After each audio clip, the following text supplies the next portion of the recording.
Chess is often a matter of simply making fewer blunders than your opponent. Let's have a look at this game. Starts with e4, e5, comes out with the bishop immediately rather than the knight, and the queen. Almost looking for the kind of scholar's mate kind of combination. So I know this is going to be Kinside castling. Aggressive player. So I know this is going to be an aggressive player.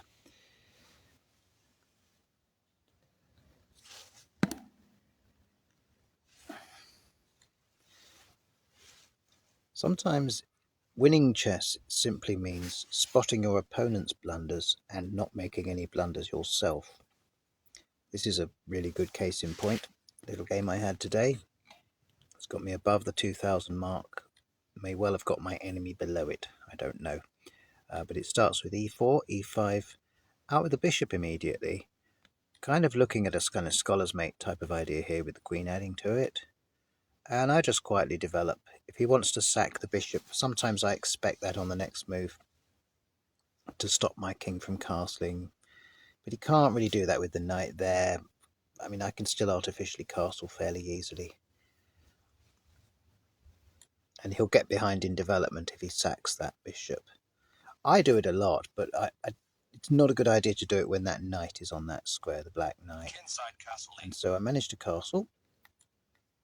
And he's brought his knight to a funny square there because his queen's already occupying the usual square that the knight would occupy. That's something to watch. Knights on funny squares is something I do a lot. Got to also look out for the pawn fork here that could arrive at some point if I'm not careful. So it might be good to try and eradicate that threat. It's gone now anyway, but now he's threatening the knight. And I decided to go up this way because now that's immediately threatening the fork on his king with check, winning the rook. His queen then has to move, or something has to move. It brings the bishop back quite neatly to that square, leaving the queen where it is. But now, of course, I can start to attack the bishop. Doesn't take en passant, strangely enough, but he drives the knight back.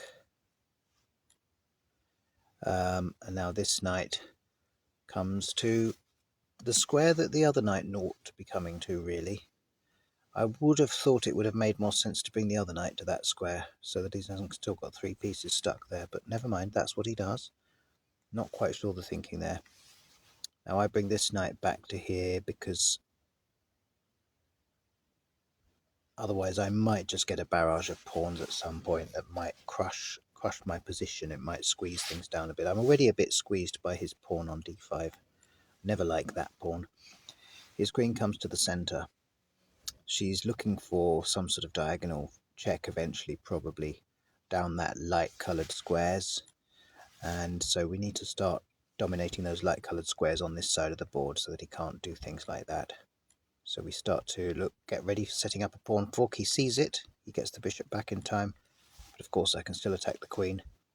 And that has sealed up, for the time being, that possibility of that check on that line, on that diagonal against my king. His queen comes back to this side. Well, I've got more pieces developed, but I'm still quite hampered by this d5 pawn. This move, it does feel risky. It feels like he might move d5 to d6, but then I can just take it. And if he tries to get another piece onto that behind, well, the only one he's got available at the moment is the queen. He can't get the rook there without 2 moves. He has to castle first, and by then I can get something else on it. So I feel like I can get my queen on that anyway. Even with this, I can get my queen on that. I don't have to capture that bishop. Kinside castling. Though I'm not sure whether that was right. Maybe I should have captured it at that point. His king hadn't yet castled. Might have opened up his position a bit, making it more difficult to castle potentially. But I don't think I had time to make a mess of that. So we carry on. And now he's going to try and crack it open from behind the bishop there, behind the back of the board. And of course he does. He cracks it open, but it does give him a isolated he's got an isolated pawn there on the rook. And he's got another one that needs joining up. That's kind of a bad bishop almost, from the way his pieces are looking now, his pawns. That's kind of a bad bishop. We can make it an even worse bishop by making him do that. Now it's an even worse bishop. And when I say a bad bishop, now I decide that it's time to take his good bishop, because it could start to be a problem if he starts to advance that d pawn. We need to neutralize all of that a bit more, and then we can do this. So this was probably an unexpected move.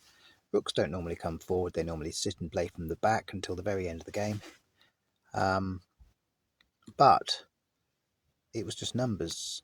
Now I can move this bishop to here, and there we are. Now his knight is... It was about to threaten starting to walk all over the back, and we don't like knight footprints in our back garden. That's never good. And we've managed to stave it off a bit. So he does a little attack on the rook here. This is an error, and I'll show you why. The reason is because his queen is still vulnerable at the moment, and his queen cannot guard the knight from this position. Now if she escapes the attack of the knight, she escapes and I take the knight. So he's a whole piece down, and this already is winning. This is already winning. As soon as I start to push f, he's in a very, very bad place. And I think this just psychologically beats him down already. He just tries to parry, not parry, but drive this annoying knight back. My turn for the knight to invade. But unfortunately, this is only going to weaken his king's position. And if he gives into this feeling of driving the knight back on the next move, it would do even... Well, this knight can't go anywhere, so I don't know why he moved it to that square. It would have made more sense to move it to the second rank and try and bring it across to different squares, because that's kind of can't go anywhere. So that was an odd move. So now we just push forward on here. Look, I've got the bishop, the knight, and the rook all focused on that. And the queen is ready to join in if she needs to. And so he, again, weakens his king's position very substantially here. My queen's on the correct colour for checking his king now, once the position opens up.